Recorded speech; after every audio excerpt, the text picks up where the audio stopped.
ওম নমঃ শিবায়, হর হর মহাদেব। কেমন আছেন আপনারা সবাই? আশা করি খুব ভালো আছেন।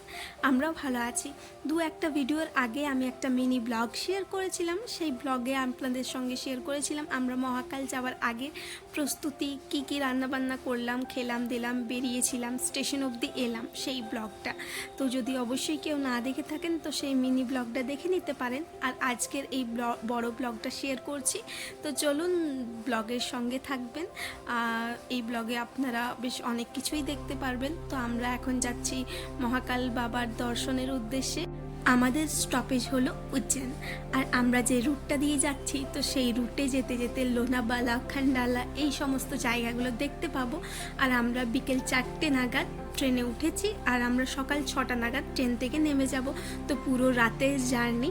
তো যেতে যেতে এই সুন্দর দৃশ্যগুলো উপভোগ করতে থাকি। আর আপনারা অবশ্যই ব্লগের সঙ্গে থাকার অনুরোধ রইল।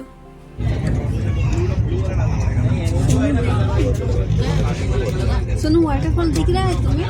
वाटरफॉल दिख रहा है? दिखाओ ना सोनू। Where is waterfall?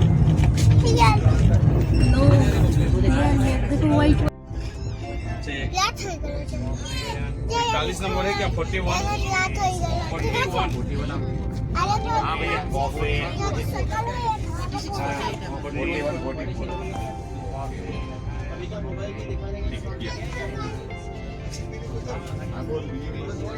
आगे प्लेटफॉर्म की ना पानी है ना हमारे गाड़ी वाला का 49 50 है क्या इधर? चाय 50 चाय कंफर्म कर दीजिए।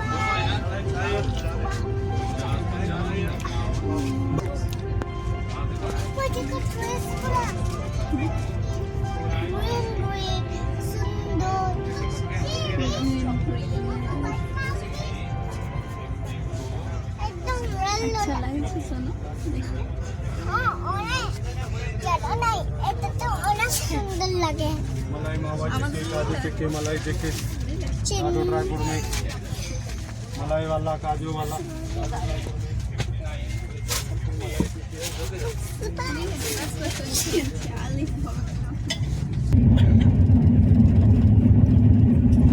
আর এখন টয়লেট যেতে হবে।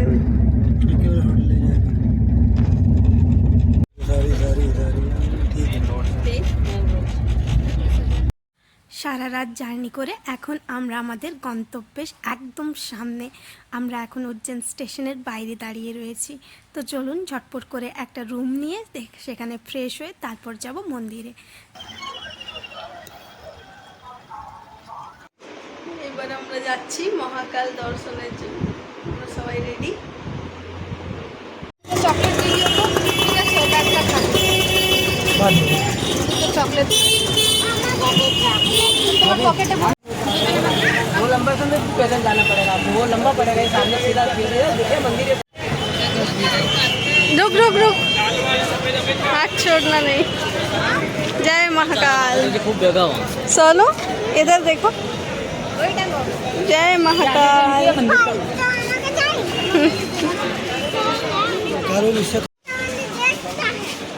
हाँ क्या दिखता है?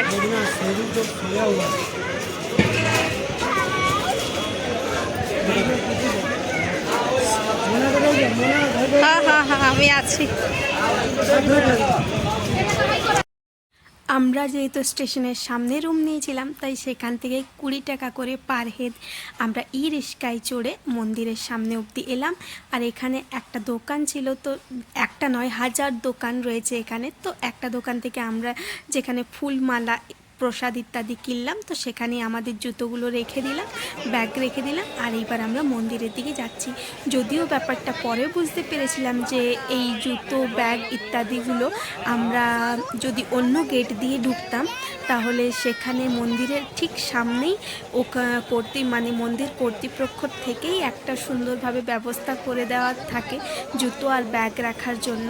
তো আমরা তো বুঝতে পেরেছিলাম না তখন, তো সেই জন্য আমরা বেশ অনেকটা দূরেই প্রথম দিন জুতো আর ব্যাগগুলোকে রেখে দিয়েছিলাম। তো চলুন এখন আমরা মন্দিরের ভেতরের দিকে প্রবেশ করতে থাকি।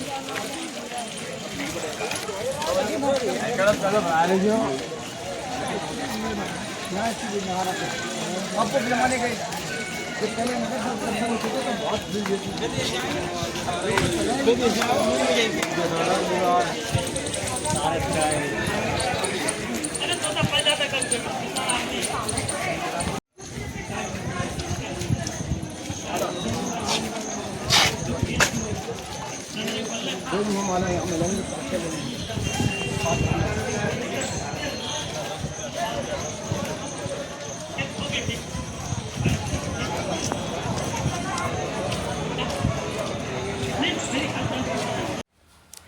মন্দিরে প্রবেশ করার বেশ অনেকগুলি পথ রয়েছে, জেনারেল লাইনও রয়েছে। জেনারেল লাইন দিয়ে ঢুকতে গেলে কোনো সময় ভিড় বেশি থাকে, তখন হয়তো ঘন্টা 3 সময় লাগতে পারে, আর যখন ভিড়টা একটু কম থাকবে তখন হয়তো 1 ঘন্টা তো দর্শন হয়ে যেতে পারে। তবে আমাদের সাথে যেহেতু দুটো বাচ্চা ছিল, ওরা থাকবে কি না অতক্ষণ লাইনে, তো সেই রিস্কটা না নিয়ে আমরা পার হেড 250 করে এখানে টিকিট কেটে নিলাম, যার ফলে আমাদের 4টে ফোনেই কিন্তু এখানে জমা নিয়ে নিল। জেনারেল লাইন দিয়ে ঢুকলে কিন্তু ফোন জমার কোনো সিস্টেম নেই, ফোন নিয়ে ভেতরে যেতে দেবে। আমাদের দর্শন হয়ে ঠিক বাইরে বেরিয়ে এলাম, আর এখানে অন্নভোগ নিবেদন করা হচ্ছে মহাকাল বাবাকে। চলুন আগে দর্শন করে নিই, তারপর আবার গল্প করছি।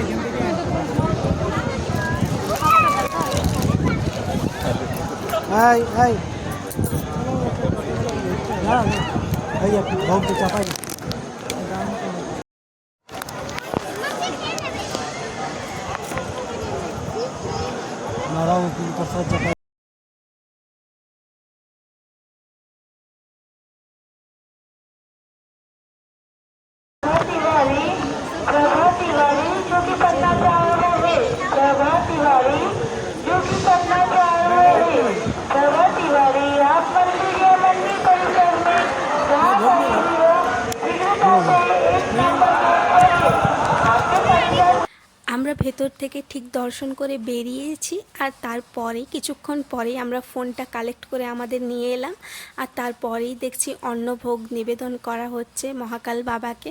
তো সেইটা তখন আমরা বাইরের স্ক্রিন থেকেই দেখলাম, যেহেতু আর ভেতরে ঢোকা সম্ভব নয়, তাহলে বেশ অনেকক্ষণ লম্বা লাইনে দাঁড়াতে হবে, ততক্ষণে তো নিবেদন করাটা হয়ে যাবে।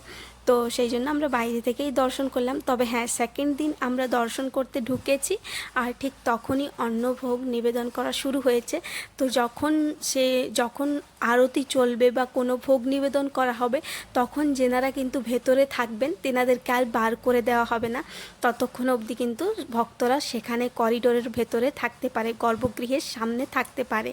আর যেই আরতি শেষ হয়ে যাবে বা ভোগ নিবেদন শেষ হয়ে যাবে, তখনই কিন্তু আবার সবাইকে একটা প্রণাম করার পর সবাইকে একটা বেরিয়ে যাওয়ার জন্য চাপ দেওয়া হয়, নাহলে তো ওখানে গ্যাদারিং হয়ে যাবে, ভিড় হয়ে যাবে, সেই কারণে। তো যাই হোক, আমরাও চলুন ঝটপট করে কিছু একটা খাবার খেয়ে নিই, আর তারপর যাব ভৈরব বাবার টেম্পেলে। আর এখানে সতীপীঠও রয়েছে, সেই সতীপীঠেও যাব। যতক্ষণ অবধি মহাকাল বাবার দর্শনের পর ভৈরব বাবার দর্শন না করা হচ্ছে, ততক্ষণ অবধি কিন্তু মহাকাল বাবার দর্শনটা ইনকমপ্লিট বা কমপ্লিট নয়, এই রকমই ধরে নেওয়া হয়। তো চলুন আমরা ঝটপট করে খেয়ে দিয়ে যাব এখন ভৈরব বাবার টেম্পলে। একটা 500 টাকা দিয়ে আমরা অটো বুকও করে নিয়েছি। সেই অটোতে কিন্তু আমাদেরকে 4খানা জায়গা ঘোরাবে বা 5খানা জায়গা ঘোরাবে। তো তার মধ্যে কিন্তু আমরা 3টে জায়গায় দর্শন করতে পেরেছিলাম, যেতে পেরেছিলাম। যাই হোক, খাওয়া দাওয়ার পর এখানে দেখলাম ওই টি শার্টের মধ্যে যে পিকচার দিয়ে নাম লিখে দেওয়া হয়, তো সেই রকম একটা দোকান রয়েছে। তো এখানে ওই বাচ্চা দুটোর জন্য 2টো টি শার্ট নিচ্ছিলাম। আর এরপর আমরা যাব নেক্সট আমাদের সতী মার যে টেম্পল রয়েছে সেখানে।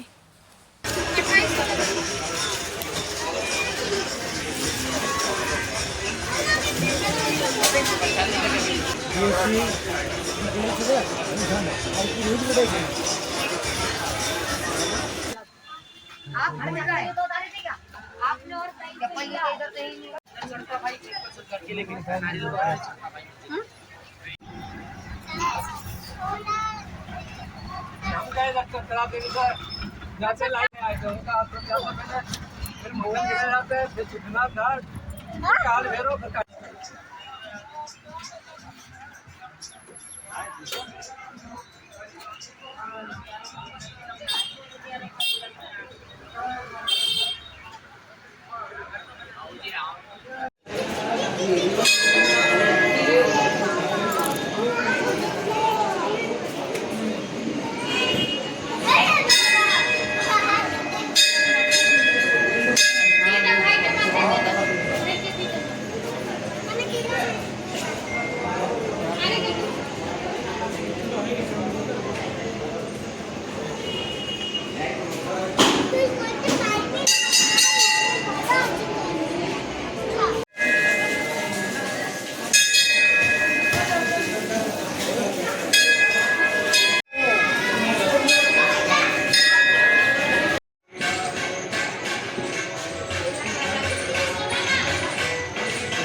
वीडियो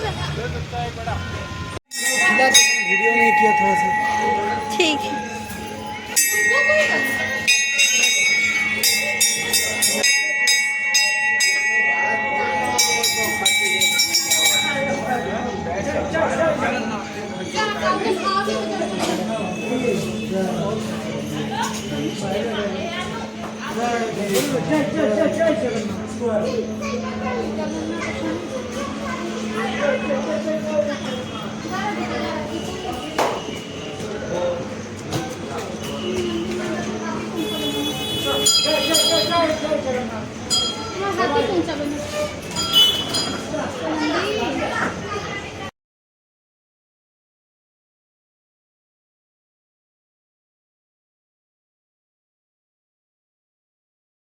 दारू फेंका तो दारू दारू चढ़ाएंगे लेकिन पिएगा कौन बाबा तो बाबा को तो चढ़ा दो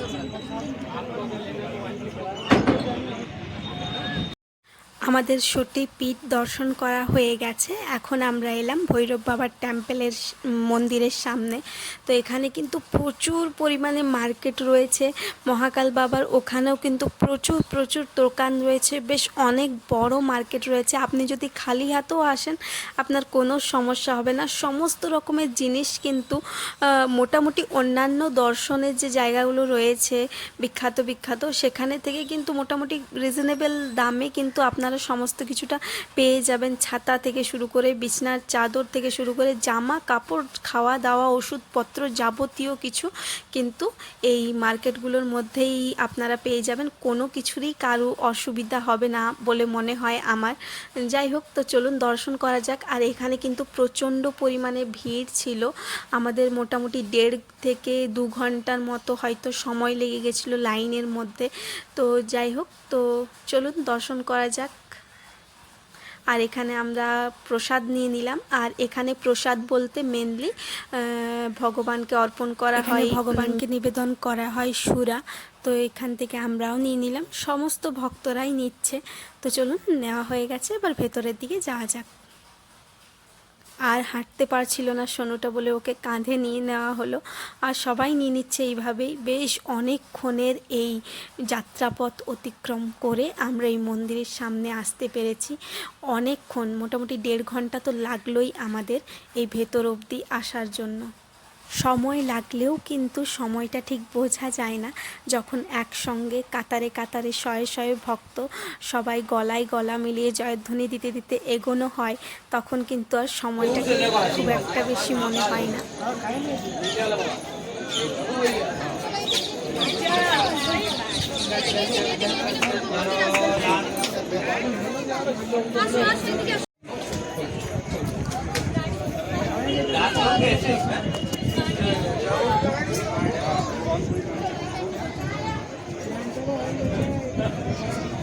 वो भी ने समस्या ये बात की है ना, अटेंडम देखो यार, कोई अपन के पास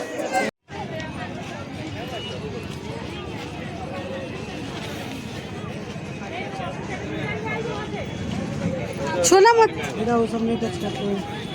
চলুন, আমাদের 3 নম্বর গন্তব্যে আমরা এসে উপস্থিত হয়েছি। আর এখানে শ্রীকৃষ্ণ 64 কলায় শিক্ষিত হয়েছিলেন। এখান থেকেই তিনি শিক্ষা প্রাপ্ত করেছিলেন এই আশ্রম থেকে।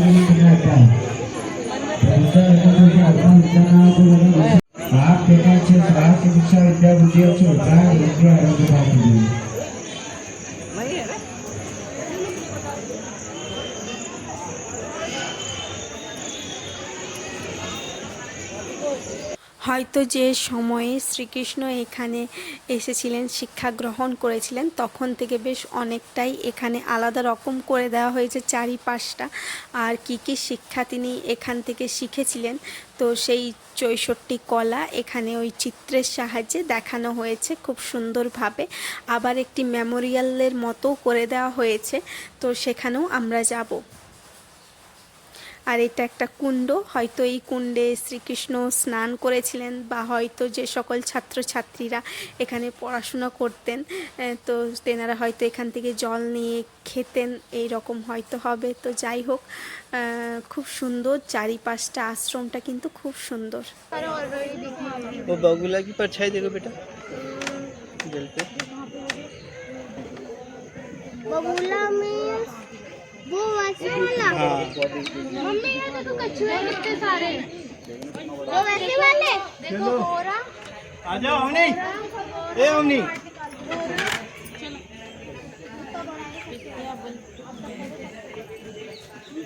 मम्मी वो देखो वो वाले करते देखो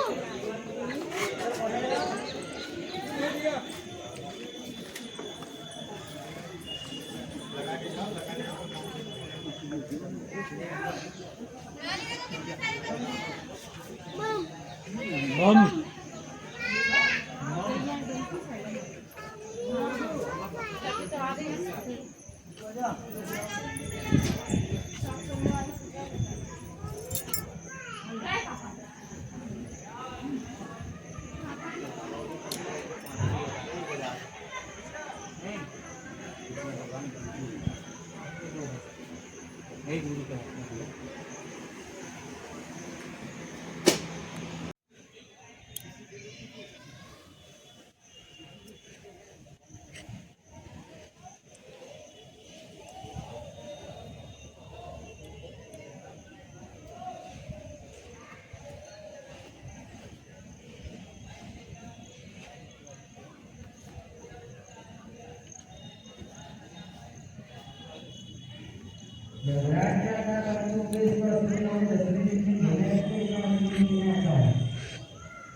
আজকের ব্লগটার এখানেই ইতি টানছি। এরপর আমরা আবারও হোটেলে ফিরে গেছিলাম আর তারপর সেখানে রেস্ট নিয়ে কিছুক্ষণ তারপর গেছিলাম মহাকাল বাবার যে নতুন করে নিখুঁতভাবে চোখ ফেরানো যাবে না এত সুন্দর একটা করিডোর তৈরি করা হয়েছে, তো সেখানে তো সেই ভিডিও আসবে পরবর্তী ব্লগে, কারণ এটা 20 মিনিটের হয়ে গেছে, তো একসঙ্গে দিলে অনেকটাই বড় হয়ে যাবে, আপনাদেরও দেখতে ভালো লাগবে না, তো তার জন্য ওটা আলাদাভাবে আসবে। আর আপনাদের এই দর্শনীয় স্থানগুলো কেমন লাগলো অবশ্যই হাতে সময় থাকলে কমেন্টে জানাতে পারেন। আমাদের তো এই দর্শনীয় স্থানগুলোকে দর্শন করে অসম্ভব সুন্দর একটা অনুভূতি, পজিটিভ এনার্জি পেয়েছি আমরা এখান থেকে। তো যাই হোক, পরবর্তী গল্প খুব তাড়াতাড়ি আসবে। সবাই খুব ভালো থাকবেন, সুস্থ থাকবেন, দেখা হবে পরবর্তী গল্পে। Bye bye.